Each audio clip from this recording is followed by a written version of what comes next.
When mankind began to multiply on the earth and daughters were born to them, the sons of God saw that the daughters of mankind were beautiful, and they took any they chose as wives for themselves.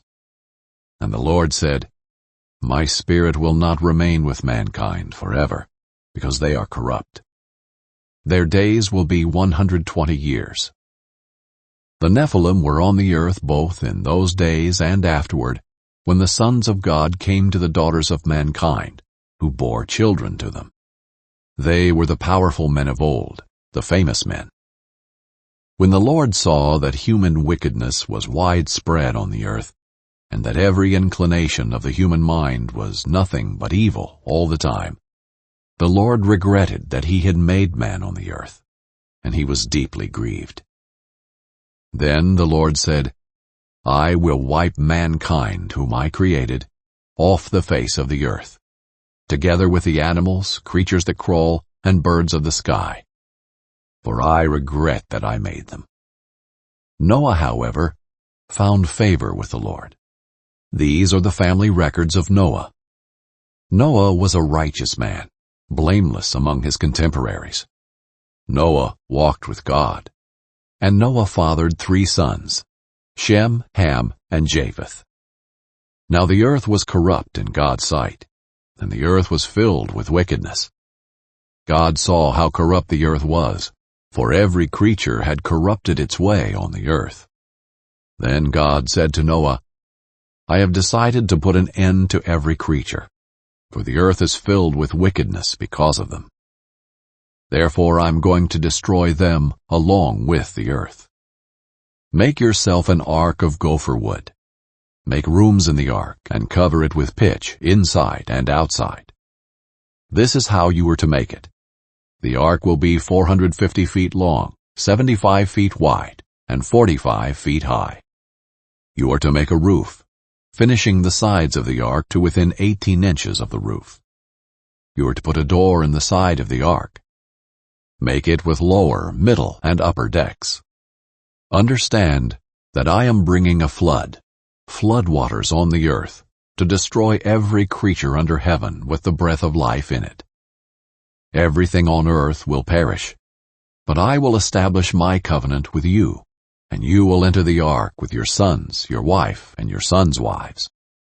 You are also to bring into the ark 2 of all the living creatures, male and female, to keep them alive with you.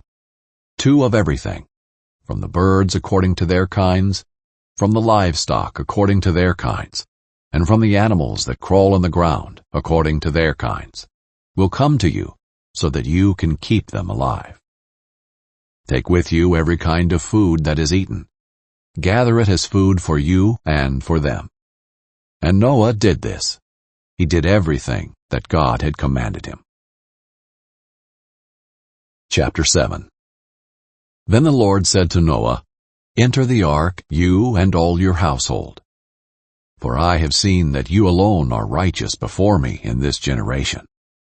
You are to take with you 7 pairs, a male and its female, of all the clean animals, and 2 of the animals that are not clean, a male and its female, and 7 pairs, male and female, of the birds of the sky, in order to keep offspring alive throughout the earth.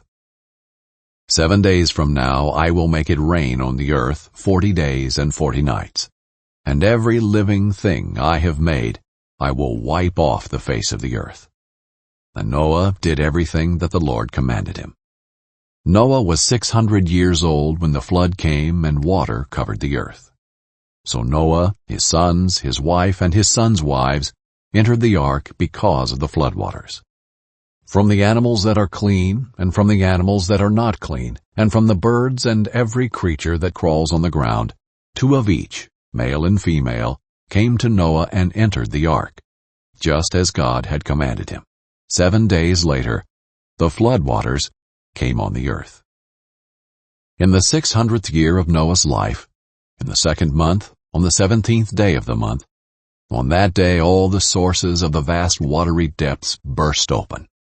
The floodgates of the sky were opened, and the rain fell on the earth 40 days and 40 nights. On that same day, Noah and his 3 sons, Shem, Ham, and Japheth, entered the ark along with Noah's wife and his 3 sons' wives.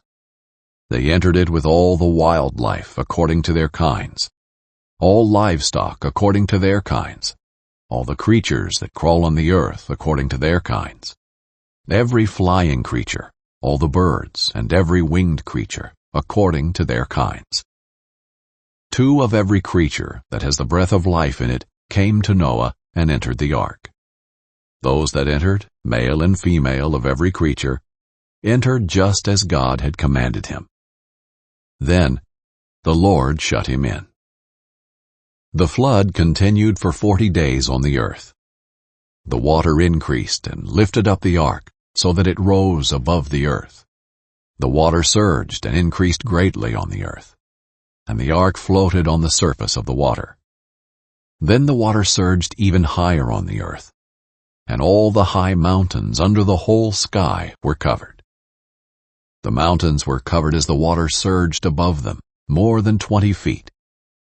Every creature perished.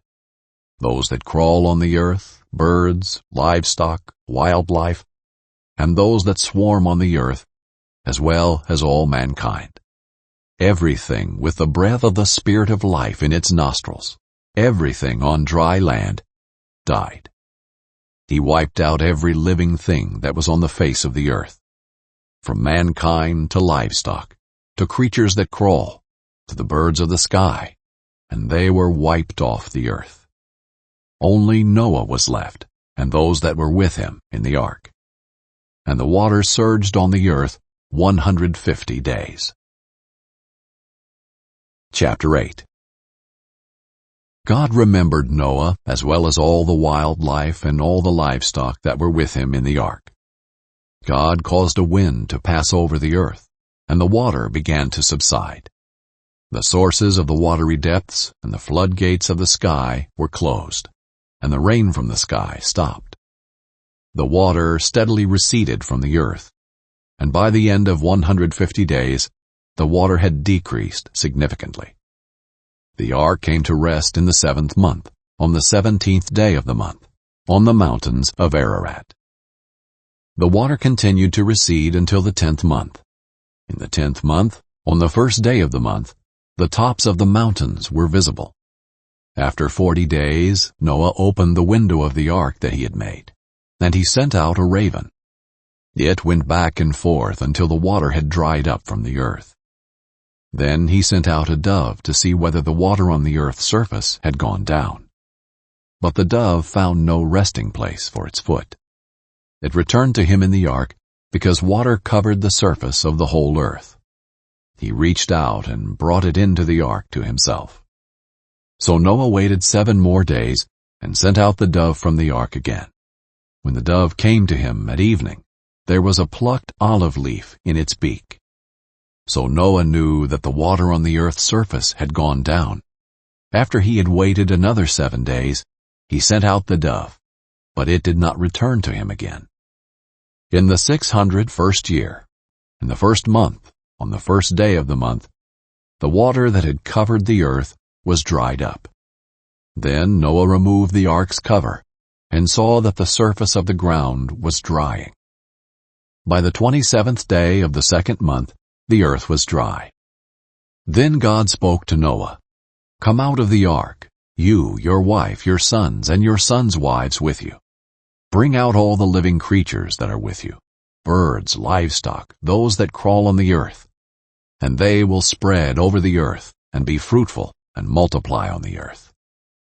So Noah, along with his sons, his wife, and his sons' wives, came out. All the animals, all the creatures that crawl, and all the flying creatures, everything that moves on the earth, came out of the ark by their families. Then Noah built an altar to the Lord. He took some of every kind of clean animal, and every kind of clean bird, and offered burnt offerings on the altar. When the Lord smelled the pleasing aroma, he said to himself, "I will never again curse the ground because of human beings. Even though the inclination of the human heart is evil from youth onward, and I will never again strike down every living thing as I have done." as long as the earth endures, seed time and harvest, cold and heat, summer and winter, and day and night will not cease. Chapter 9. God blessed Noah and his sons, and said to them, "Be fruitful and multiply, and fill the earth. The fear and terror of you will be in every living creature on the earth, every bird of the sky, every creature that crawls on the ground, and all the fish of the sea. They are placed under your authority. Every creature that lives and moves will be food for you. As I gave the green plants, I have given you everything. However, you must not eat meat with its lifeblood in it. And I will require a penalty for your lifeblood. I will require it from any animal and from any human. If someone murders a fellow human, I will require that person's life. Whoever sheds human blood, by humans his blood will be shed. For God made humans in his image. But you, be fruitful and multiply. Spread out over the earth and multiply on it." Then God said to Noah and his sons with him, "Understand that I am establishing my covenant with you and your descendants after you, and with every living creature that is with you, birds, livestock, and all wildlife of the earth that are with you, all the animals of the earth that came out of the ark. I establish my covenant with you that never again will every creature be wiped out by floodwaters. There will never again be a flood to destroy the earth." And God said, "This is the sign of the covenant I am making between me and you and every living creature with you, a covenant for all future generations.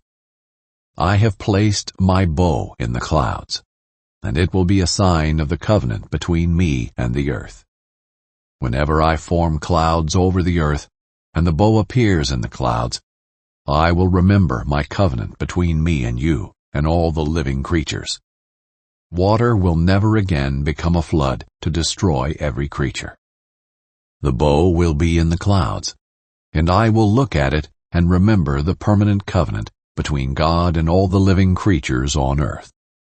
God said to Noah, "This is the sign of the covenant that I have established between me and every creature on earth." Noah's sons who came out of the ark were Shem, Ham, and Japheth. Ham was the father of Canaan. These three were Noah's sons, and from them the whole earth was populated. Noah, as a man of the soil, began by planting a vineyard. He drank some of the wine, became drunk, and uncovered himself inside his tent. Ham, the father of Canaan, saw his father naked and told his two brothers outside.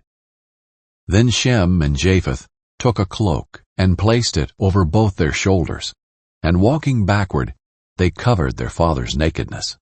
Their faces were turned away, and they did not see their father naked. When Noah awoke from his drinking and learned what his youngest son had done to him, he said, "Canaan is cursed. He will be the lowest of slaves to his brothers." He also said, "Blessed be the Lord, the God of Shem. Let Canaan be Shem's slave. Let God extend Japheth. Let Japheth dwell in the tents of Shem. Let Canaan be Shem's slave." Now Noah lived 350 years after the flood. So Noah's life lasted 950 years. Then he died. Chapter 10. These are the family records of Noah's sons, Shem, Ham, and Japheth. They also had sons after the flood. Japheth's sons, Gomer, Magog, Madai, Javan, Tubal, Meshach, and Tyrus. Gomer's sons, Ashkenaz, Riphath, and Togarmah.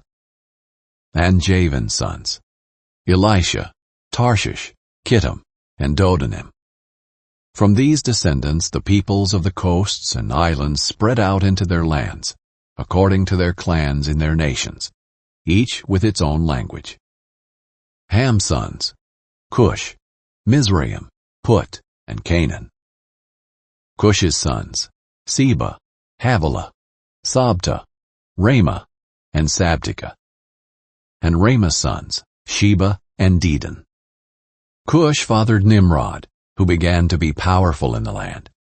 He was a powerful hunter in the sight of the Lord. That is why it is said, like Nimrod, a powerful hunter in the sight of the Lord.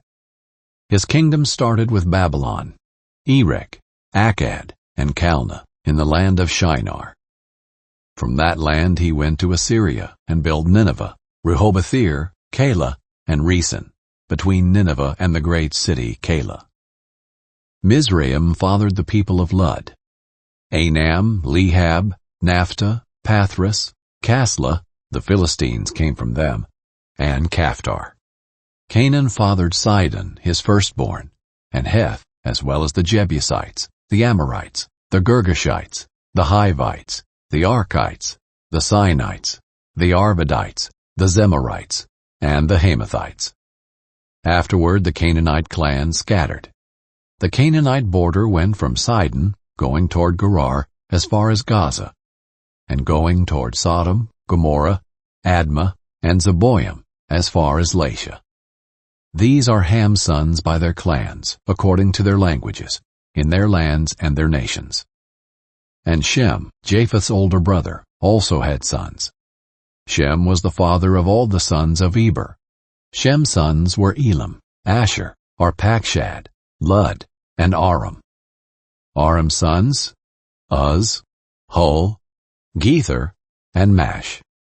Arpachshad fathered Shelah, and Shelah fathered Eber. Eber had 2 sons.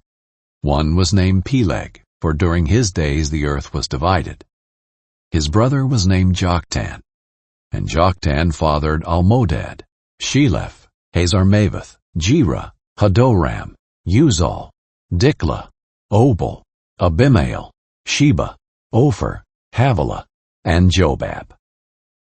All these were Joktan's sons. Their settlements extended from Mesha to Sephar, the eastern hill country. These are Shem's sons by their clans, according to their languages, in their lands and their nations. These are the clans of Noah's sons, according to their family records in their nations. The nations on earth spread out from these after the flood. Chapter 11. The whole earth had the same language and vocabulary. As people migrated from the east, they found a valley in the land of Shinar and settled there. They said to each other, "Come, let's make oven-fired bricks." They used brick for stone and asphalt for mortar. And they said, "Come, let's build ourselves a city, and a tower with its top in the sky. Let's make a name for ourselves, otherwise we will be scattered throughout the earth." Then the Lord came down to look over the city and the tower that the humans were building. The Lord said, "If they have begun to do this as one people, all having the same language, then nothing they plan to do will be impossible for them. Come, let's go down there and confuse their language, so that they will not understand one another's speech." So from there the Lord scattered them throughout the earth, and they stopped building the city. Therefore it is called Babylon, for there the Lord confused the language of the whole earth, and from there the Lord scattered them throughout the earth. These are the family records of Shem. Shem lived 100 years and fathered Arpachshad 2 years after the flood. After he fathered Arpachshad, Shem lived 500 years and fathered other sons and daughters. Arpachshad lived 35 years and fathered Shelah. After he fathered Shelah, Arpachshad lived 403 years and fathered other sons and daughters. Shelah lived 30 years and fathered Eber. After he fathered Eber, Shelah lived 403 years and fathered other sons and daughters. Eber lived 34 years and fathered Peleg. After he fathered Peleg, Eber lived 430 years and fathered other sons and daughters. Peleg lived 30 years and fathered Reu. After he fathered Reu, Peleg lived 209 years and fathered other sons and daughters. Reu lived 32 years and fathered Serug. After he fathered Serug, Reu lived 207 years and fathered other sons and daughters.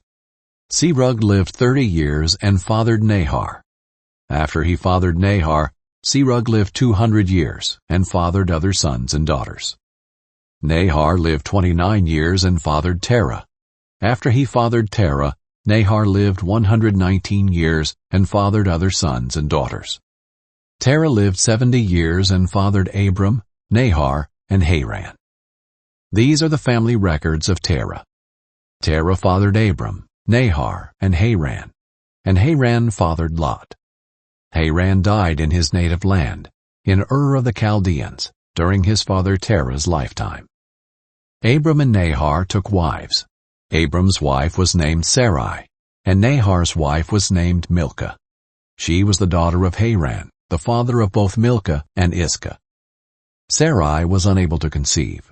She did not have a child.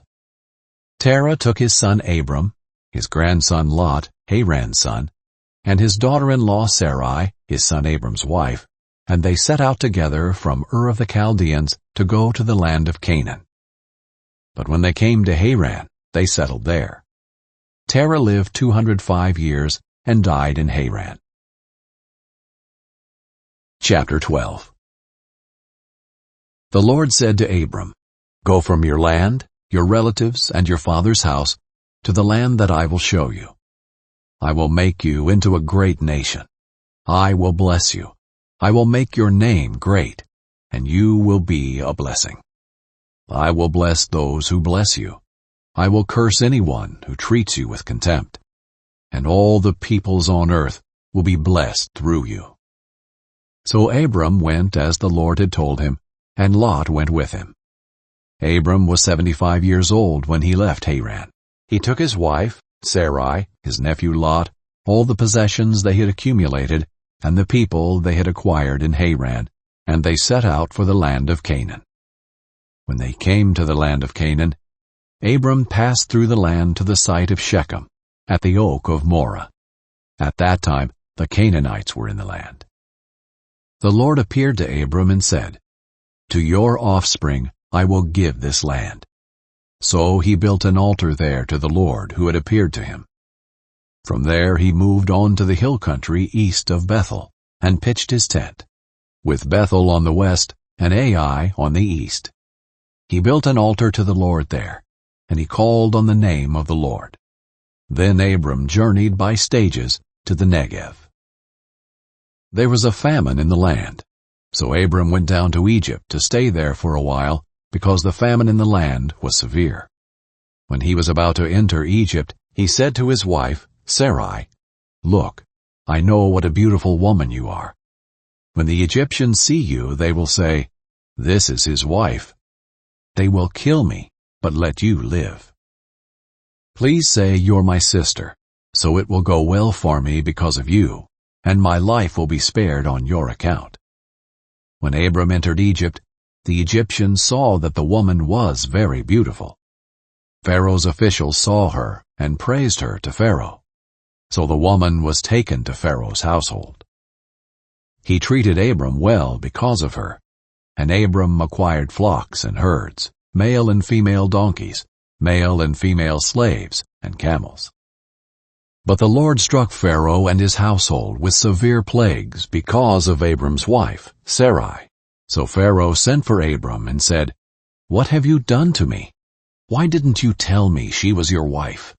Why did you say, 'She's my sister,' so that I took her as my wife?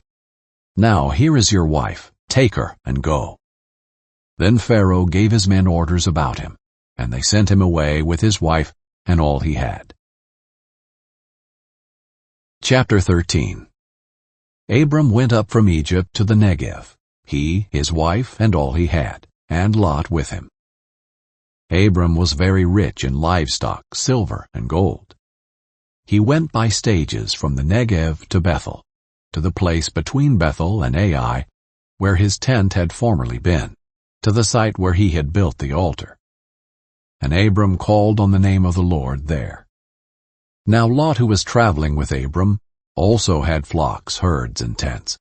But the land was unable to support them as long as they stayed together, for they had so many possessions that they could not stay together.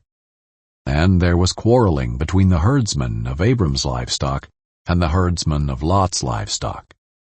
At that time the Canaanites and the Perizzites were living in the land. So Abram said to Lot, "Please, let's not have quarreling between you and me, or between your herdsmen and my herdsmen, since we are relatives. Isn't the whole land before you? Separate from me. If you go to the left, I will go to the right. If you go to the right, I will go to the left." Lot looked out and saw that the entire plain of the Jordan, as far as Zoar, was well watered everywhere, like the Lord's garden and the land of Egypt. This was before the Lord destroyed Sodom and Gomorrah.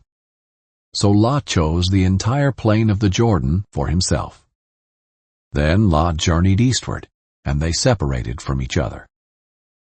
Abram lived in the land of Canaan, but Lot lived in the cities on the plain, and set up his tent near Sodom. Now the men of Sodom were evil, sinning immensely against the Lord. After Lot had separated from him, the Lord said to Abram, "Look from the place where you are. Look north and south, east and west. For I will give you and your offspring forever all the land that you see. I will make your offspring like the dust of the earth, so that if anyone could count the dust of the earth, then your offspring could be counted. Get up and walk around the land, through its length and width, for I will give it to you." So Abram moved his tent and went to live near the oaks of Mamre at Hebron, where he built an altar to the Lord. Chapter 14. In those days King Amraphel of Shinar, King Arioch of Elasar, King Chedorlaomer of Elam, and King Tidal of Goyim waged war against King Bera of Sodom, King Birsha of Gomorrah, King Shinab of Admah, and King Shemeber of Zeboim, as well as the king of Bela, that is Zoar. All of these came as allies to the Siddim Valley, that is, the Dead Sea. They were subject to Chedorlaomer for 12 years, but in the 13th year they rebelled.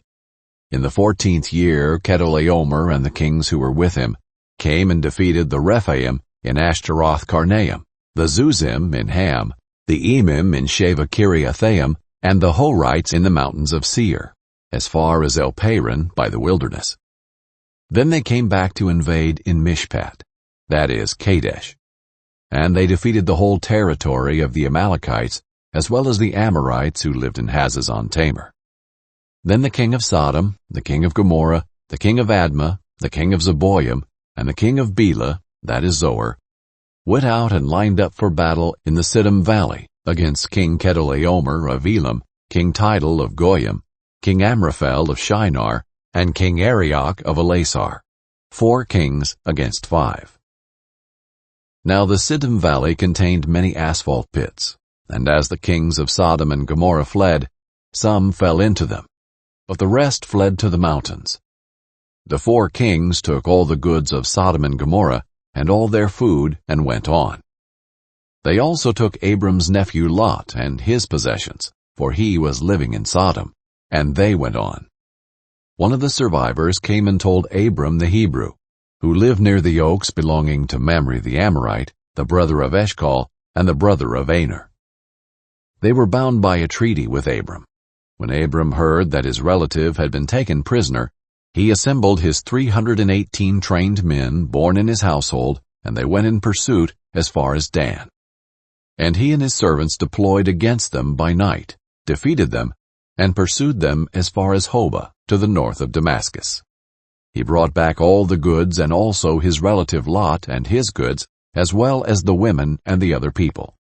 After Abram returned from defeating Chedorlaomer and the kings who were with him, the king of Sodom went out to meet him in the Sheva Valley, that is, the King's Valley.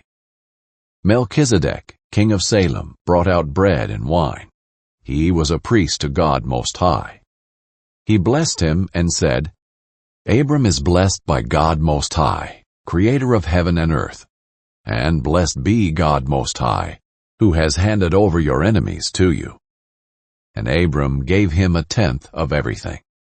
Then the king of Sodom said to Abram, "Give me the people, but take the possessions for yourself." But Abram said to the king of Sodom, I have raised my hand in an oath to the Lord God Most High, Creator of heaven and earth, that I will not take a thread or sandal strap or anything that belongs to you. So you can never say, I made Abram rich. I will take nothing except what the servants have eaten. But as for the share of the men who came with me, Aner, Eshcol, and Mamre, they can take their share. Chapter 15. After these events, the word of the Lord came to Abram in a vision. Do not be afraid, Abram. I am your shield. Your reward will be very great. But Abram said, Lord God, what can you give me, since I am childless, and the heir of my house is Eliezer of Damascus?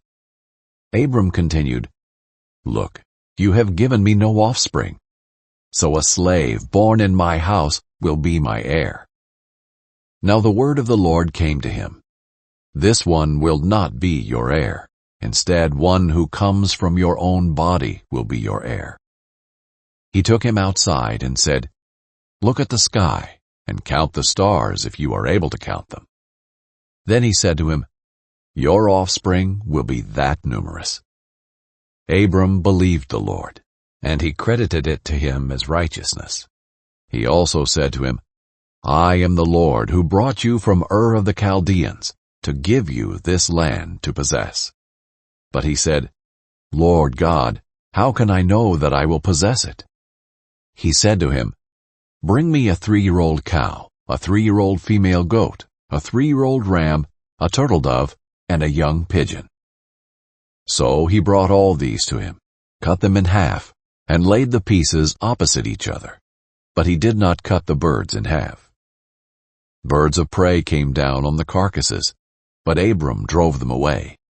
As the sun was setting, a deep sleep came over Abram, and suddenly great terror and darkness descended on him. Then the Lord said to Abram, Know this for certain. Your offspring will be resident aliens for 400 years in a land that does not belong to them, and will be enslaved and oppressed.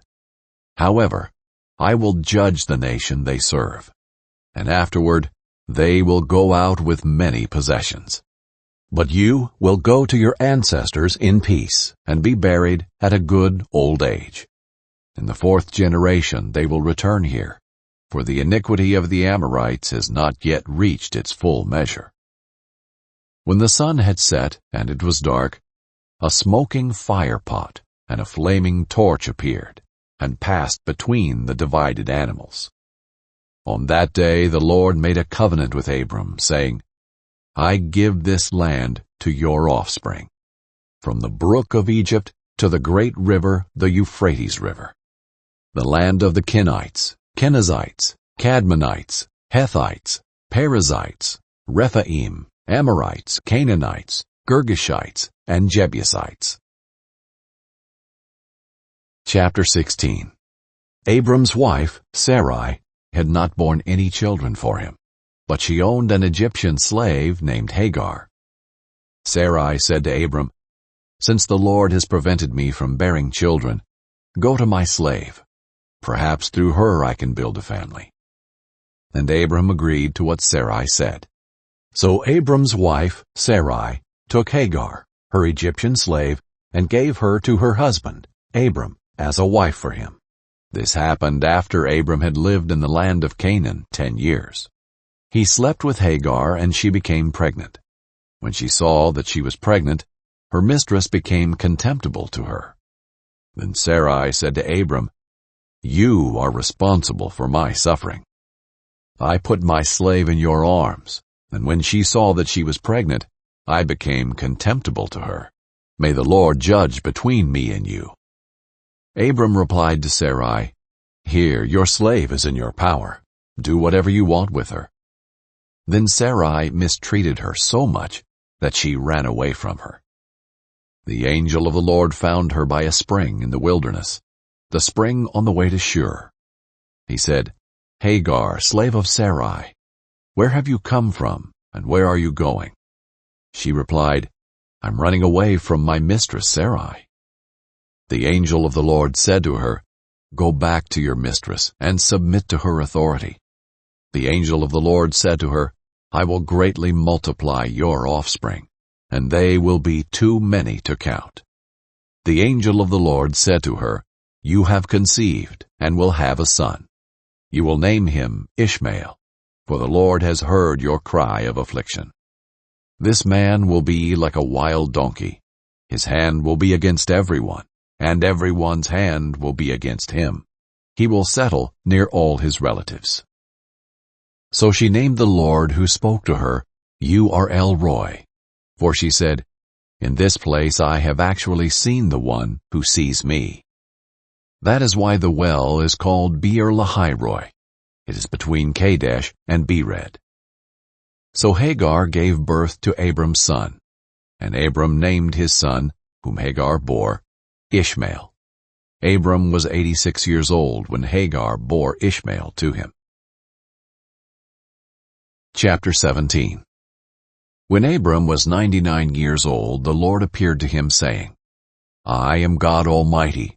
Live in my presence, and be blameless. I will set up my covenant between me and you, and I will multiply you greatly. Then Abram fell face down, and God spoke with him. As for me, here is my covenant with you. You will become the father of many nations. Your name will no longer be Abram. Your name will be Abraham, for I will make you the father of many nations. I will make you extremely fruitful, and will make nations and kings come from you. I will confirm my covenant that is between me and you and your future offspring throughout their generations. It is a permanent covenant to be your God, and the God of your offspring after you. And to you and your future offspring I will give the land where you are residing, all the land of Canaan, as a permanent possession, and I will be their God. God also said to Abraham, As for you, you and your offspring after you, throughout their generations, are to keep my covenant. This is my covenant between me and you and your offspring after you, which you are to keep. Every one of your males must be circumcised. You must circumcise the flesh of your foreskin to serve as a sign of the covenant between me and you. Throughout your generations, every male among you is to be circumcised at 8 days old. Every male born in your household or purchased from any foreigner, and not your offspring, whether born in your household or purchased, he must be circumcised. My covenant will be marked in your flesh as a permanent covenant. If any male is not circumcised in the flesh of his foreskin, that man will be cut off from his people. He has broken my covenant. God said to Abraham, As for your wife Sarai, do not call her Sarai, for Sarah will be her name. I will bless her. Indeed, I will give you a son by her. I will bless her, and she will produce nations. Kings of peoples will come from her. Abraham fell face down. Then he laughed and said to himself, Can a child be born to a 100-year-old man? Can Sarah, a 90-year-old woman, give birth? So Abraham said to God, If only Ishmael were acceptable to you. But God said, No, your wife Sarah will bear you a son, and you will name him Isaac. I will confirm my covenant with him as a permanent covenant for his future offspring. As for Ishmael, I have heard you. I will certainly bless him. I will make him fruitful and will multiply him greatly. He will father 12 tribal leaders, and I will make him into a great nation. But I will confirm my covenant with Isaac, whom Sarah will bear to you at this time next year. When he finished talking with him, God withdrew from Abraham. So Abraham took his son Ishmael and those born in his household or purchased, every male among the members of Abraham's household, and he circumcised the flesh of their foreskin on that very day, just as God had said to him. Abraham was 99 years old when the flesh of his foreskin was circumcised, and his son Ishmael was 13 years old when the flesh of his foreskin was circumcised. On that very day Abraham and his son Ishmael were circumcised. And all the men of his household, whether born in his household or purchased from a foreigner, were circumcised with him. Chapter 18. The Lord appeared to Abraham at the oaks of Mamre, while he was sitting at the entrance of his tent during the heat of the day. He looked up and he saw 3 men standing near him. When he saw them, he ran from the entrance of the tent to meet them, bowed to the ground, and said, "My Lord, if I have found favor with you, please do not go on past your servant. Let a little water be brought, that you may wash your feet and rest yourselves under the tree. I will bring a bit of bread so that you may strengthen yourselves. This is why you have passed your servant's way. Later you can continue on." "Yes," they replied, "do as you have said." So Abraham hurried into the tent and said to Sarah, "Quick, knead 3 measures of fine flour and make bread." Abraham ran to the herd and got a tender choice calf. He gave it to a young man who hurried to prepare it. Then Abraham took curds and milk, as well as the calf that he had prepared, and set them before the men. He served them as they ate under the tree. "Where is your wife Sarah?" they asked him. "There in the tent," he answered. The Lord said, "I will certainly come back to you in about a year's time, and your wife Sarah will have a son." Now Sarah was listening at the entrance of the tent behind him. Abraham and Sarah were old and getting on in years. Sarah had passed the age of childbearing. So she laughed to herself, "After I am worn out and my Lord is old, will I have delight?" But the Lord asked Abraham, "Why did Sarah laugh, saying, 'Can I really have a baby when I'm old?' Is anything impossible for the Lord? At the appointed time I will come back to you, and in about a year she will have a son." Sarah denied it. "I did not laugh," she said, because she was afraid. But he replied, "No, you did laugh." The men got up from there and looked out over Sodom, and Abraham was walking with them to see them off. Then the Lord said, "Should I hide what I am about to do from Abraham? Abraham is to become a great and powerful nation, and all the nations of the earth will be blessed through him. For I have chosen him so that he will command his children and his house after him to keep the way of the Lord by doing what is right and just. This is how the Lord will fulfill to Abraham what he promised him." Then the Lord said, "The outcry against Sodom and Gomorrah is immense, and their sin is extremely serious. I will go down to see if what they have done justifies the cry that has come up to me. If not, I will find out." The men turned from there and went toward Sodom, while Abraham remained standing before the Lord. Abraham stepped forward and said, "Will you really sweep away the righteous with the wicked? What if there are 50 righteous people in the city? Will you really sweep it away instead of sparing the place for the sake of the 50 righteous people who are in it? You could not possibly do such a thing. To kill the righteous with the wicked, treating the righteous and the wicked alike. You could not possibly do that. Won't the judge of the whole earth do what is just?" The Lord said, "If I find 50 righteous people in the city of Sodom, I will spare the whole place for their sake." Then Abraham answered, "Since I have ventured to speak to my Lord, even though I am dust and ashes, suppose the 50 righteous lack 5. Will you destroy the whole city for lack of 5? He replied, "I will not destroy it if I find 45 there." Then he spoke to him again, "Suppose 40 are found there." He answered, "I will not do it on account of 40. Then he said, "Let my Lord not be angry, and I will speak further. Suppose 30 are found there." He answered, "I will not do it if I find 30 there." Then he said, "Since I have ventured to speak to my Lord, suppose 20 are found there." He replied, "I will not destroy it on the count of 20. Then he said, "Let my Lord not be angry, and I will speak, one more time. Suppose 10 are found there. He answered, I will not destroy it on account of 10. When the Lord had finished speaking with Abraham, he departed, and Abraham returned to his place. Chapter 19. The two angels entered Sodom in the evening, as Lot was sitting in Sodom's gateway. When Lot saw them, he got up to meet them. He bowed with his face to the ground and said, My lords, turn aside to your servant's house, wash your feet, and spend the night. Then you can get up early and go on your way. No, they said, we would rather spend the night in the square. But he urged them so strongly that they followed him and went into his house. He prepared a feast and baked unleavened bread for them, and they ate. Before they went to bed, the men of the city of Sodom, both young and old, the whole population, surrounded the house.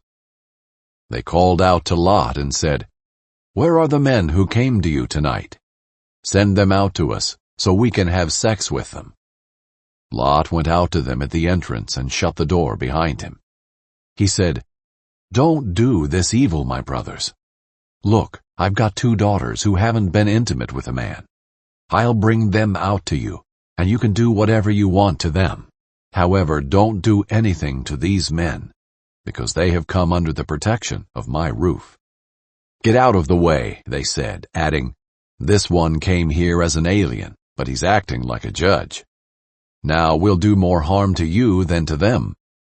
They put pressure on Lot and came up to break down the door. But the angels reached out, brought Lot into the house with them, and shut the door. They struck the men who were at the entrance of the house, both young and old, with blindness, so that they were unable to find the entrance. Then the angels said to Lot, Do you have anyone else here, a son-in-law, your sons and daughters, or anyone else in the city who belongs to you? Get them out of this place, for we are about to destroy this place, because the outcry against its people is so great before the Lord, that the Lord has sent us to destroy it. So Lot went out and spoke to his sons-in-law, who were going to marry his daughters. Get up, he said. Get out of this place, for the Lord is about to destroy the city. But his sons-in-law thought he was joking. At daybreak, the angels urged Lot on. Get up, take your wife and your 2 daughters who are here, or you will be swept away in the punishment of the city. But he hesitated. Because of the Lord's compassion for him, the men grabbed his hand, his wife's hand, and the hands of his 2 daughters. They brought him out and left him outside the city. As soon as the angels got them outside, one of them said, Run for your lives. Don't look back, and don't stop anywhere on the plain. Run to the mountains, or you will be swept away. But Lot said to them, No, my lords, please. Your servant has indeed found favor with you, and you have shown me great kindness by saving my life. But I can't run to the mountains. The disaster will overtake me, and I will die. Look, this town is close enough for me to flee to. It is a small place. Please, let me run to it. It's only a small place, isn't it? So that I can survive. And he said to him, All right, I'll grant your request about this matter too, and will not demolish the town you mentioned. Hurry up, run to it, for I cannot do anything until you get there. Therefore the name of the city is Zoar. The sun had risen over the land when Lot reached Zoar. Then out of the sky the Lord rained on Sodom and Gomorrah burning sulfur from the Lord. He demolished these cities, the entire plain, all the inhabitants of the cities, and whatever grew on the ground. But Lot's wife looked back and became a pillar of salt. Early in the morning Abraham went to the place where he had stood before the Lord. He looked down toward Sodom and Gomorrah and all the land of the plain, and he saw that smoke was going up from the land, like the smoke of a furnace. So it was, when God destroyed the cities of the plain, he remembered Abraham and brought Lot out of the middle of the upheaval, when he demolished the cities where Lot had lived. Lot departed from Zoar and lived in the mountains along with his 2 daughters because he was afraid to live in Zoar. Instead, he and his 2 daughters lived in a cave. Then the firstborn said to the younger, "Our father is old, and there is no man in the land to sleep with us, as is the custom of all the land. Come, let's get our father to drink wine so that we can sleep with him and preserve our father's line." So they got their father to drink wine that night, and the firstborn came and slept with her father. He did not know when she lay down or when she got up. The next day the firstborn said to the younger, "Look, I slept with my father last night. Let's get him to drink wine again tonight so you can go sleep with him, and we can preserve our father's line." That night they again got their father to drink wine, and the younger went and slept with him. He did not know when she lay down or when she got up. So both of Lot's daughters became pregnant by their father. The firstborn gave birth to a son and named him Moab. He is the father of the Moabites of today. The younger also gave birth to a son, and she named him Ben-Ammi. He is the father of the Ammonites of today. Chapter 20. From there Abraham traveled to the region of the Negev and settled between Kadesh and Shur. While he was staying in Gerar, Abraham said about his wife Sarah, "She is my sister." So King Abimelech of Gerar had Sarah brought to him. But God came to Abimelech in a dream by night and said to him, "You are about to die because of the woman you have taken, for she is a married woman." Now Abimelech had not approached her, so he said, "Lord, would you destroy a nation even though it is innocent? Didn't he himself say to me, 'She is my sister'? And she herself said, 'He is my brother.' I did this with a clear conscience and clean hands." Then God said to him in the dream, "Yes, I know that you did this with a clear conscience. I have also kept you from sinning against me. Therefore I have not let you touch her. Now return the man's wife, for he is a prophet, and he will pray for you, and you will live. But if you do not return her, know that you will certainly die, you and all who are yours." Early in the morning Abimelech got up, called all his servants together, and personally told them all these things, and the men were terrified. Then Abimelech called Abraham in and said to him, "What have you done to us? How did I sin against you that you have brought such enormous guilt on me and on my kingdom? You have done things to me that should never be done." Abimelech also asked Abraham, "What made you do this?" Abraham replied, "I thought, there is absolutely no fear of God in this place. They will kill me because of my wife. Besides, she really is my sister, the daughter of my father, though not the daughter of my mother, and she became my wife. So when God had me wander from my father's house, I said to her, 'Show your loyalty to me wherever we go, and say about me, he's my brother.' Then Abimelech took flocks and herds and male and female slaves, gave them to Abraham, and returned his wife Sarah to him. Abimelech said, 'Look, my land is before you. Settle wherever you want.' And he said to Sarah, 'Look, I am giving your brother 1,000 pieces of silver. It is a verification of your honor to all who are with you. You are fully vindicated.' Then Abraham prayed to God, killed Abimelech, his wife, and his female slaves, so that they could bear children.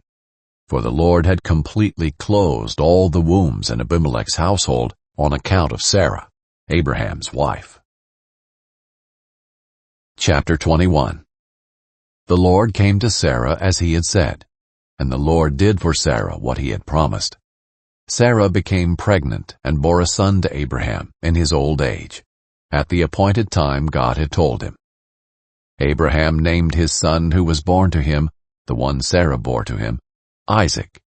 When his son Isaac was 8 days old, Abraham circumcised him, as God had commanded him. Abraham was 100 years old when his son Isaac was born to him. Sarah said, "God has made me laugh, and everyone who hears will laugh with me." She also said, "Who would have told Abraham that Sarah would nurse children? Yet I have borne a son for him in his old age." The child grew and was weaned, and Abraham held a great feast on the day Isaac was weaned. But Sarah saw the son mocking, the one Hagar the Egyptian had borne to Abraham. So she said to Abraham, "Drive out this slave with her son, for the son of this slave will not be a co-heir with my son Isaac." This was very distressing to Abraham because of his son. But God said to Abraham, "Do not be distressed about the boy and about your slave. Whatever Sarah says to you, listen to her, because your offspring will be traced through Isaac, and I will also make a nation of the slave's son, because he is your offspring." Early in the morning Abraham got up, took bread and a water skin, put them on Hagar's shoulders, and sent her and the boy away. She left and wandered in the wilderness of Beersheba.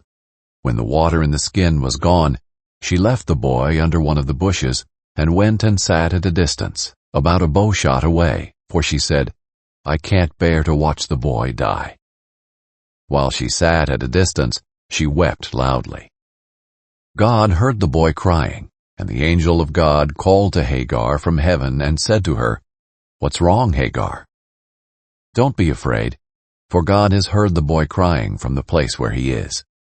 Get up, help the boy up, and grasp his hand, for I will make him a great nation."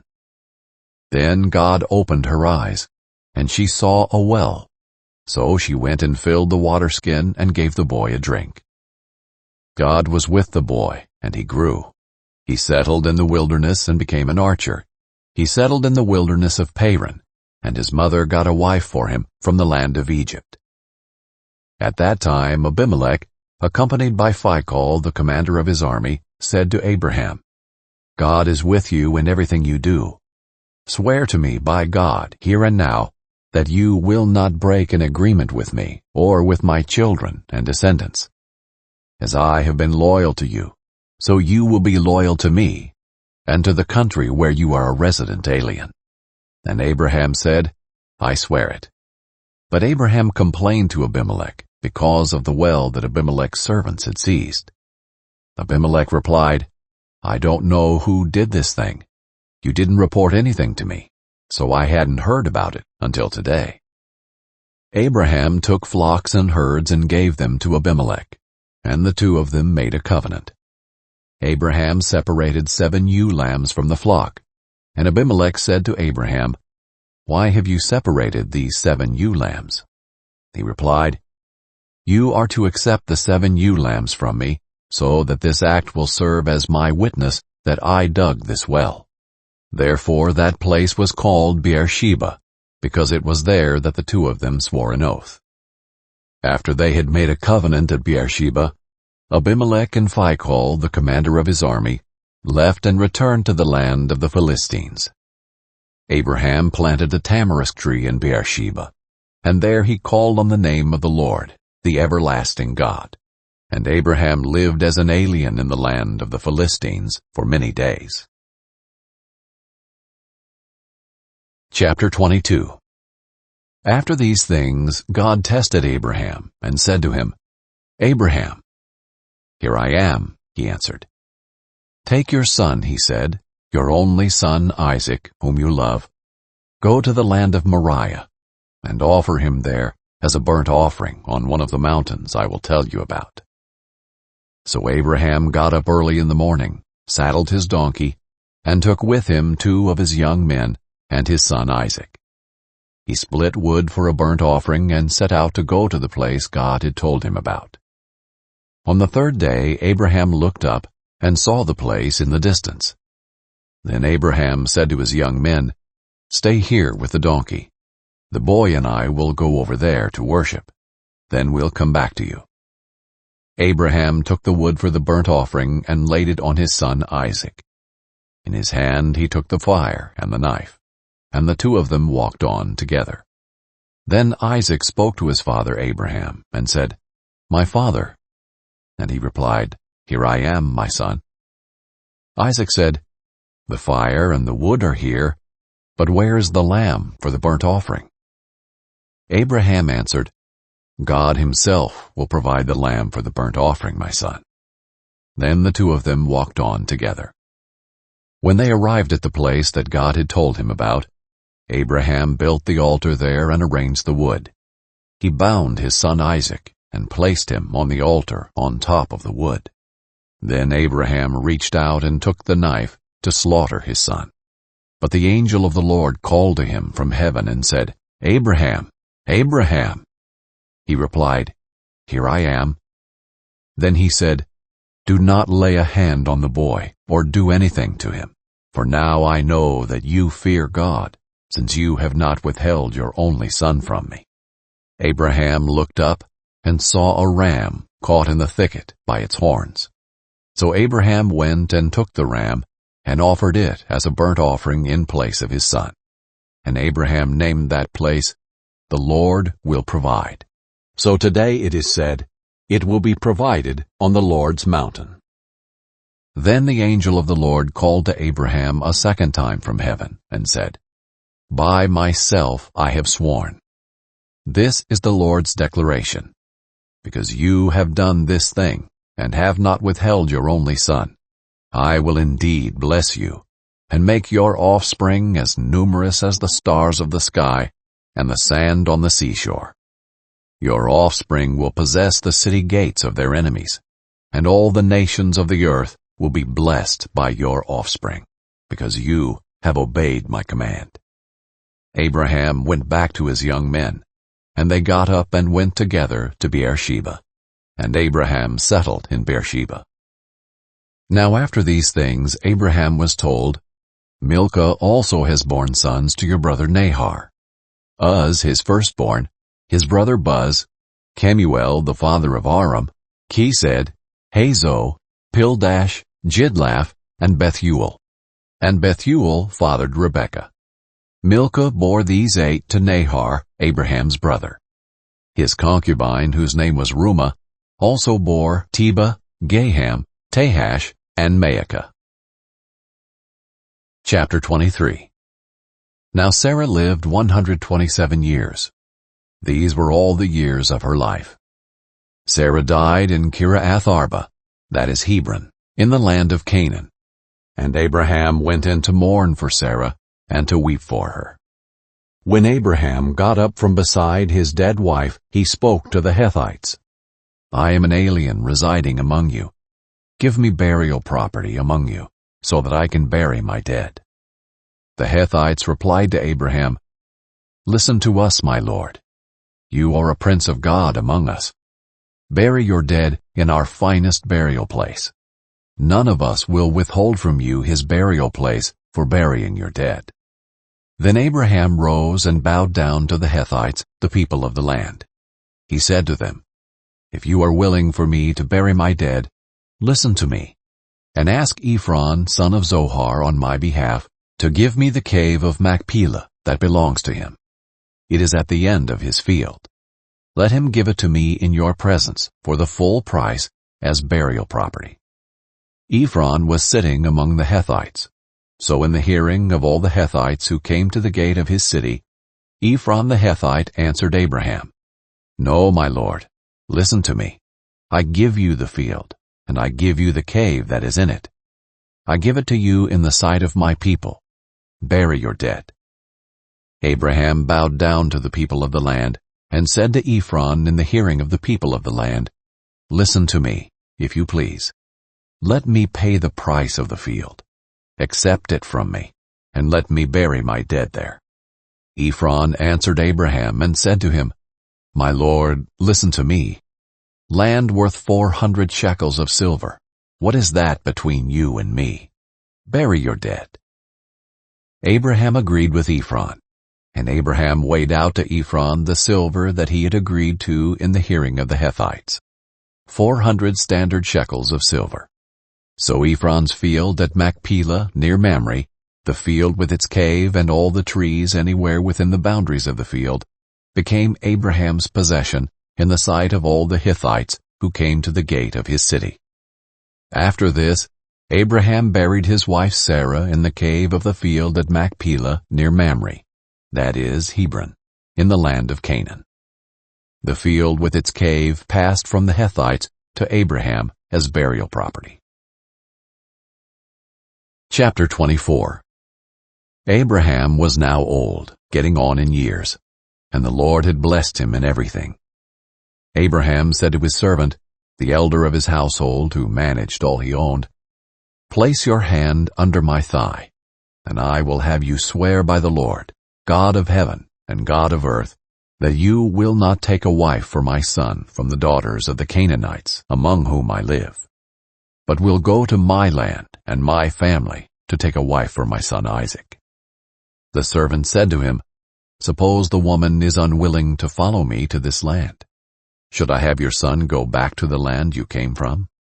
Abraham answered him, "Make sure that you don't take my son back there.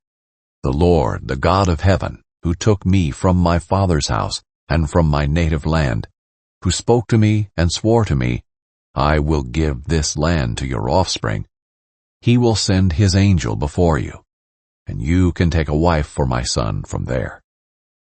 If the woman is unwilling to follow you, then you are free from this oath to me. But don't let my son go back there." So the servant placed his hand under his master Abraham's thigh and swore an oath to him concerning this matter. The servant took 10 of his master's camels, and with all kinds of his master's goods in hand, he went to Aram Naharaim, to Nahar's town. At evening, the time when women went out to draw water, he made the camels kneel beside a well outside the town. "Lord, God of my master Abraham," he prayed, "make this happen for me today, and show kindness to my master Abraham. I am standing here at the spring where the daughters of the men of the town are coming out to draw water. Let the girl to whom I say, 'Please lower your water jug so that I may drink,' and who responds, 'Drink, and I'll water your camels also,' let her be the one you have appointed for your servant Isaac. By this I will know that you have shown kindness to my master." Before he had finished speaking, there was Rebekah, daughter of Bethuel, son of Milcah, the wife of Abraham's brother Nahor, coming with a jug on her shoulder. Now the girl was very beautiful, a virgin. No man had been intimate with her. She went down to the spring, filled her jug, and came up. Then the servant ran to meet her and said, "Please, let me have a little water from your jug." She replied, "Drink, my lord." She quickly lowered her jug to her hand and gave him a drink. When she had finished giving him a drink, she said, "I'll also draw water for your camels until they have had enough to drink." She quickly emptied her jug into the trough and hurried to the well again to draw water. She drew water for all his camels, while the man silently watched her to see whether or not the Lord had made his journey a success. As the camels finished drinking, the man took a gold ring weighing half a shekel, and for her wrists 2 bracelets weighing 10 shekels of gold. "Whose daughter are you?" he asked. "Please tell me, is there room in your father's house for us to spend the night?" She answered him, "I am the daughter of Bethuel, son of Milcah, whom she bore to Nahor." She also said to him, "We have plenty of straw and feed, and a place to spend the night." Then the man knelt low, worshipped the Lord, and said, "Blessed be the Lord, the God of my master Abraham, who has not withheld his kindness and faithfulness from my master. As for me, the Lord has led me on the journey to the house of my master's relatives." The girl ran and told her mother's household about these things. Now Rebekah had a brother named Laban, and Laban ran out to the man at the spring. As soon as he had seen the ring and the bracelets on his sister's wrists, and when he had heard his sister Rebekah's words, "The man said this to me," he went to the man. He was standing there by the camels at the spring. Laban said, "Come, you who are blessed by the Lord. Why are you standing out here? I have prepared the house and a place for the camels." So the man came to the house, and the camels were unloaded. Straw and feed were given to the camels, and water was brought to wash his feet, and the feet of the men with him. A meal was set before him, but he said, "I will not. I've said what I have to say." So Laban said, "Please, speak." "I am Abraham's servant," he said. "The Lord has greatly blessed my master, and he has become rich. He has given him flocks and herds, silver and gold, male and female slaves, and camels and donkeys.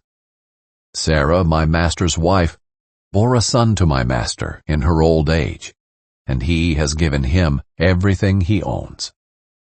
My master put me under this oath: you will not take a wife for my son from the daughters of the Canaanites in whose land I live, but will go to my father's family and to my clan to take a wife for my son. But I said to my master, suppose the woman will not come back with me. He said to me, the Lord before whom I have walked will send his angel with you and make your journey a success.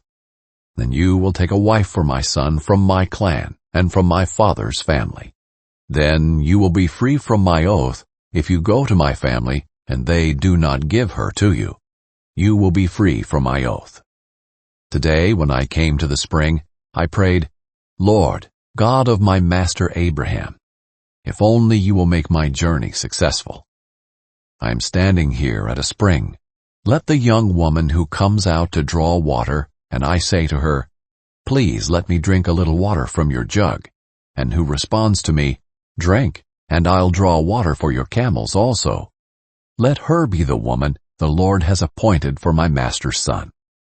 Before I had finished praying silently, there was Rebekah coming with her jug on her shoulder, and she went down to the spring and drew water. So I said to her, please, let me have a drink. She quickly lowered her jug from her shoulder and said, drink, and I'll water your camels also. So I drank, and she also watered the camels. Then I asked her, whose daughter are you? She responded, the daughter of Bethuel, son of Nahor, whom Milcah bore to him. So I put the ring on her nose, and the bracelets on her wrists. Then I knelt low, worshipped the Lord, and blessed the Lord, the God of my master Abraham, who guided me on the right way to take the granddaughter of my master's brother for his son. Now if you are going to show kindness and faithfulness to my master, tell me. If not, tell me, and I will go elsewhere. Laban and Bethuel answered, this is from the Lord. We have no choice in the matter. Rebekah is here in front of you. Take her and go, and let her be a wife for your master's son, just as the Lord has spoken. When Abraham's servant heard their words, he bowed to the ground before the Lord. Then he brought out objects of silver and gold, and garments, and gave them to Rebekah. He also gave precious gifts to her brother and her mother. Then he and the men with him ate and drank and spent the night. When they got up in the morning, he said, send me to my master. But her brother and mother said, let the girl stay with us for about 10 days. Then she can go. But he responded to them, do not delay me, since the Lord has made my journey a success. Send me away, so that I may go to my master. So they said, let's call the girl and ask her opinion. They called Rebekah and said to her, will you go with this man? She replied, I will go. So they sent away their sister Rebekah with the one who had nursed and raised her, and Abraham's servant and his men. They blessed Rebekah, saying to her, our sister, may you become thousands upon 10,000s. May your offspring possess the city gates of their enemies. Then Rebekah and her female servants got up, mounted the camels, and followed the man. So the servant took Rebekah and left. Now Isaac was returning from Beer-lahai-roi, for he was living in the Negev region. In the early evening, Isaac went out to walk in the field, and looking up, he saw camels coming. Rebekah looked up, and when she saw Isaac, she got down from her camel, and asked the servant, who is that man in the field coming to meet us? The servant answered, "It is my master." So she took her veil and covered herself. Then the servant told Isaac everything he had done. And Isaac brought her into the tent of his mother Sarah, and took Rebekah to be his wife. Isaac loved her, and he was comforted after his mother's death. Chapter 25. Abraham had taken another wife, whose name was Keturah, and she bore him Zimran, Jokshan, Medan, Midian, Ishbak, and Shua. Jokshan fathered Sheba and Dedan. Dedan's sons were the Asherim, Letushim, and Leumim. And Midian's sons were Ephah, Epher, Hanok, Abida, and Eldaah. All these were sons of Keturah. Abraham gave everything he owned to Isaac. But Abraham gave gifts to the sons of his concubines, and while he was still alive, he sent them eastward, away from his son Isaac, to the land of the east. This is the length of Abraham's life, 175 years. He took his last breath and died at a good old age, old and contented, and he was gathered to his people. His sons Isaac and Ishmael buried him in the cave of Machpelah, near Mamre, in the field of Ephron, son of Zohar the Hethite. This was the field that Abraham bought from the Hethites. Abraham was buried there with his wife Sarah. After Abraham's death, God blessed his son Isaac, who lived near Beer Lahairoi. These are the family records of Abraham's son Ishmael, whom Hagar the Egyptian, Sarah's slave, bore to Abraham. These are the names of Ishmael's sons. Their names according to the family records are Nebaioth, Ishmael's firstborn, then Kedar, Adbeel, Mibsam, Mishma, Duma, Massa, Hadad, Tema, Jeter, Naphish, and Kedemah. These are Ishmael's sons, and these are their names by their settlements and encampments, 12 leaders of their clans. This is the length of Ishmael's life, 137 years. He took his last breath and died, and was gathered to his people. And they settled from Havilah to Shur, which is opposite Egypt as you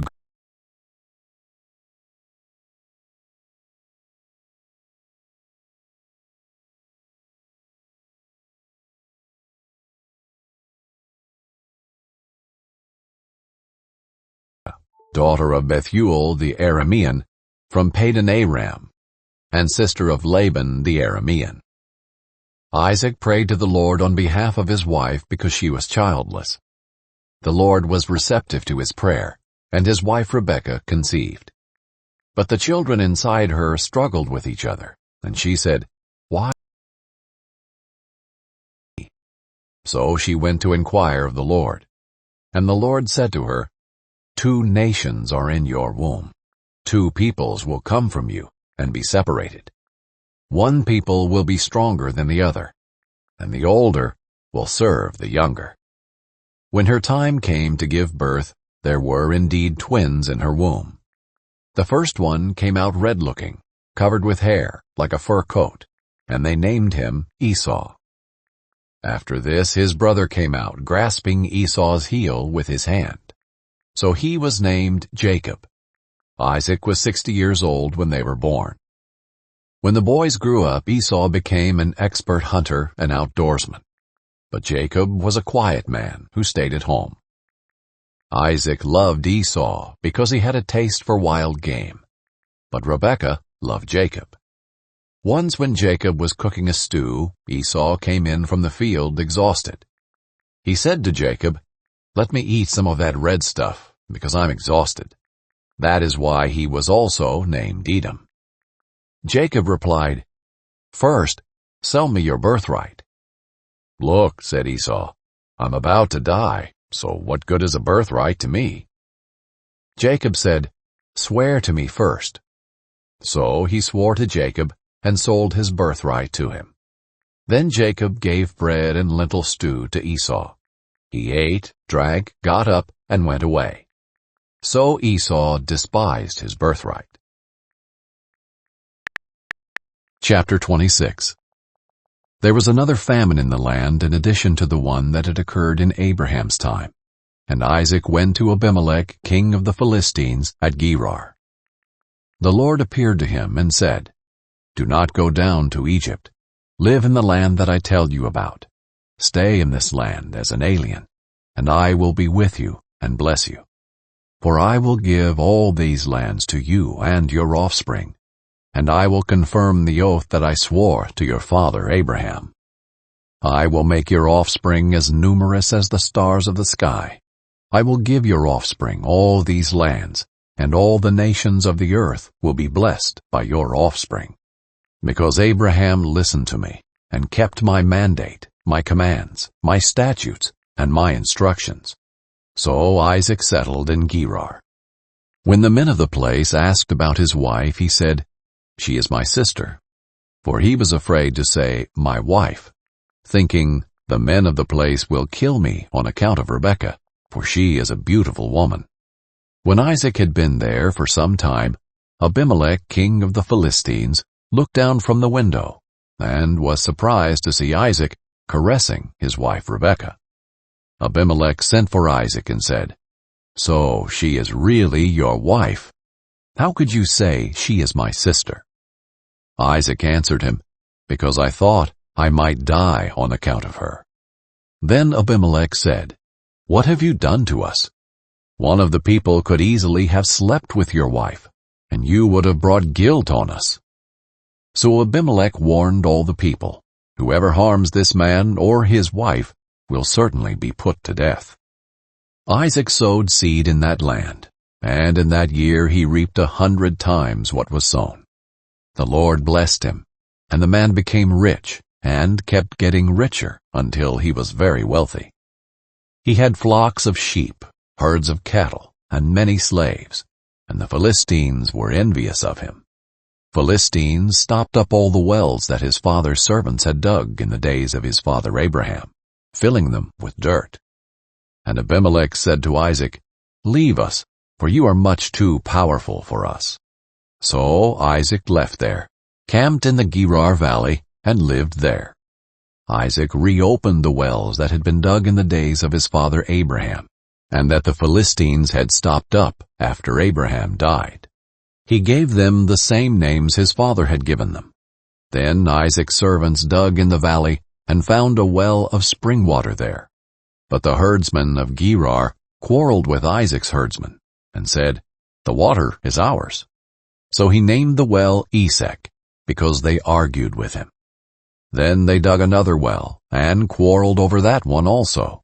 So he named it Sitnah. He moved from there and dug another, and they did not quarrel over it. He named it Rehoboth and said, "For now the Lord has made space for us, and we will be fruitful in the land."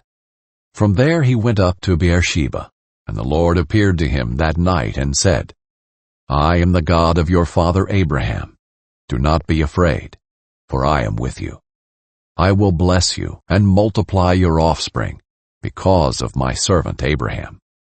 So he built an altar there, called on the name of the Lord, and pitched his tent there. Isaac's servants also dug a well there. Now Abimelech came to him from Gerar with Ahuzzath his adviser, and Phicol the commander of his army. Isaac said to them, "Why have you come to me? You hated me and sent me away from you." They replied, "We have clearly seen how the Lord has been with you. We think there should be an oath between two parties, between us and you. Let us make a covenant with you. You will not harm us, just as we have not harmed you, but have done only what was good to you, sending you away in peace. You are now blessed by the Lord." So he prepared a banquet for them, and they ate and drank.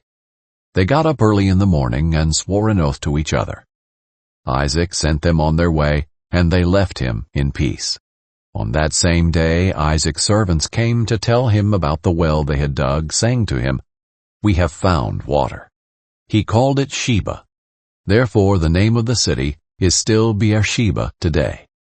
When Esau was 40 years old, he took as his wives Judith daughter of Beeri the Hethite, and Basemath daughter of Elon the Hethite. They made life bitter for Isaac and Rebekah. Chapter 27. When Isaac was old, and his eyes were so weak that he could not see, he called his older son Esau and said to him, "My son." And he answered, "Here I am." He said, "Look, I am old, and do not know the day of my death. So now take your hunting gear, your quiver and bow, and go out into the field to hunt some game for me. Then make me a delicious meal that I love, and bring it to me to eat, so that I can bless you before I die." Now Rebekah was listening to what Isaac said to his son Esau. So while Esau went to the field to hunt some game to bring in, Rebekah said to her son Jacob, "Listen, I heard your father talking with your brother Esau. He said, 'Bring me game and make a delicious meal for me to eat so that I can bless you in the Lord's presence before I die.' Now, my son, listen to me and do what I tell you. Go to the flock and bring me 2 choice young goats, and I will make them into a delicious meal for your father, the kind he loves. Then take it to your father to eat, so that he may bless you before he dies." Jacob answered Rebekah his mother, "Look, my brother Esau is a hairy man, but I am a man with smooth skin. Suppose my father touches me, then I will be revealed to him as a deceiver, and bring a curse rather than a blessing on myself." His mother said to him, "Your curse be on me, my son. Just obey me, and go get them for me." So he went and got the goats and brought them to his mother, and his mother made the delicious food his father loved. Then Rebekah took the best clothes of her older son Esau, which were in the house, and had her younger son Jacob wear them. She put the skins of the young goats on his hands, and the smooth part of his neck. Then she handed the delicious food and the bread she had made to her son Jacob. When he came to his father, he said, "My father." And he answered, "Here I am. Who are you, my son?" Jacob replied to his father, "I am Esau, your firstborn. I have done as you told me. Please sit up and eat some of my game, so that you may bless me." But Isaac said to his son, "How did you ever find it so quickly, my son?" He replied, "Because the Lord your God made it happen for me." Then Isaac said to Jacob, "Please come closer, so I can touch you, my son. Are you really my son Esau, or not?" So Jacob came closer to his father Isaac. When he touched him, he said, "The voice is the voice of Jacob, but the hands are the hands of Esau." He did not recognize him, because his hands were hairy like those of his brother Esau. So he blessed him. Again he asked, "Are you really my son Esau?" And he replied, "I am." Then he said, "Bring it closer to me, and let me eat some of my son's game, so that I can bless you." Jacob brought it closer to him, and he ate. He brought him wine, and he drank. Then his father Isaac said to him, "Please come closer and kiss me, my son." So he came closer and kissed him. When Isaac smelled his clothes, he blessed him and said, "Ah, the smell of my son is like the smell of a field that the Lord has blessed. May God give to you, from the dew of the sky and from the richness of the land, an abundance of grain and new wine. May peoples serve you, and nations bow in worship to you. Be master over your relatives. May your mother's sons bow in worship to you. Those who curse you will be cursed, and those who bless you will be blessed." As soon as Isaac had finished blessing Jacob, and Jacob had left the presence of his father Isaac, his brother Esau arrived from his hunting. He had also made some delicious food, and brought it to his father. He said to his father, "Let my father get up and eat some of his son's game, so that you may bless me." But his father Isaac said to him, "Who are you?" He answered, "I am Esau, your firstborn son." Isaac began to tremble uncontrollably. "Who was it then," he said, "who hunted game and brought it to me? I ate it all before you came in, and I blessed him. Indeed, he will be blessed." When Esau heard his father's words, he cried out with a loud and bitter cry, and said to his father, "Bless me too, my father." But he replied, "Your brother came deceitfully, and took your blessing." So he said, "Isn't he rightly named Jacob? For he has cheated me twice now. He took my birthright, and look, now he has taken my blessing." Then he asked, "Haven't you saved a blessing for me?" But Isaac answered Esau, "Look, I have made him a master over you, have given him all of his relatives as his servants, and have sustained him with grain and new wine. What then can I do for you, my son?" Esau said to his father, "Do you have only one blessing, my father? Bless me too, my father." And Esau wept loudly. His father Isaac answered him, "Look, your dwelling place will be away from the richness of the land, away from the dew of the sky above. You will live by your sword, and you will serve your brother. But when you rebel, you will break his yoke from your neck." Esau held a grudge against Jacob, because of the blessing his father had given him. And Esau determined in his heart, "The days of mourning for my father are approaching. Then I will kill my brother Jacob." When the words of her older son Esau were reported to Rebekah, she summoned her younger son Jacob and said to him, "Listen, your brother Esau is consoling himself by planning to kill you. So now, my son, listen to me. Flee at once to my brother Laban in Haran, and stay with him for a few days until your brother's anger subsides, until your brother's rage turns away from you, and he forgets what you have done to him. Then I will send for you and bring you back from there. Why should I lose you both in one day?" So Rebekah said to Isaac, "I'm sick of my life because of these Hethite girls. If Jacob marries someone from Hethite girls, what good is my life?"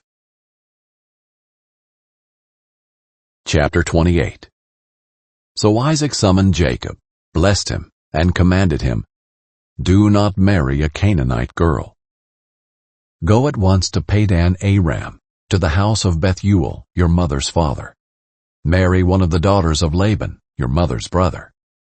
May God Almighty bless you, and make you fruitful and multiply you, so that you become an assembly of peoples. May God give you and your offspring the blessing of Abraham, so that you may possess the land where you live as a foreigner, the land God gave to Abraham." So Isaac sent Jacob to Padan Aram, to Laban son of Bethuel the Aramean, the brother of Rebekah, the mother of Jacob and Esau. Esau noticed that Isaac blessed Jacob and sent him to Padan Aram to get a wife there. When he blessed him, Isaac commanded Jacob, "Do not marry a Canaanite girl." And Jacob listened to his father and mother, and went to Padan Aram. Esau realized that his father Isaac disapproved of the Canaanite women. So Esau went to Ishmael and married, in addition to his other wives, Mahalath, daughter of Ishmael, Abraham's son. She was the sister of Nebaioth. Jacob left Beersheba and went toward Haran. He reached a certain place and spent the night there, because the sun had set. He took one of the stones from the place, put it there at his head, and lay down in that place. And he dreamed. A stairway was set on the ground, with its top reaching the sky, and God's angels were going up and down on it. The Lord was standing there beside him, saying, "I am the Lord, the God of your father Abraham, and the God of Isaac. I will give you and your offspring the land on which you are lying. Your offspring will be like the dust of the earth, and you will spread out toward the west, the east, the north, and the south. All the peoples on earth will be blessed through you and your offspring. Look, I am with you, and will watch over you wherever you go. I will bring you back to this land, for I will not leave you until I have done what I have promised you." When Jacob awoke from his sleep, he said, "Surely the Lord is in this place, and I did not know it." He was afraid and said, What an awesome place this is! This is none other than the house of God. This is the gate of heaven. Early in the morning Jacob took the stone that was near his head and set it up as a marker. He poured oil on top of it and named the place Bethel, though previously the city was named Luz. Then Jacob made a vow. If God will be with me and watch over me during this journey I'm making, if he provides me with food to eat and clothing to wear, and if I return safely to my father's family, then the Lord will be my God. This stone that I have set up as a marker will be God's house, and I will give to you 1/10 of all that you give me.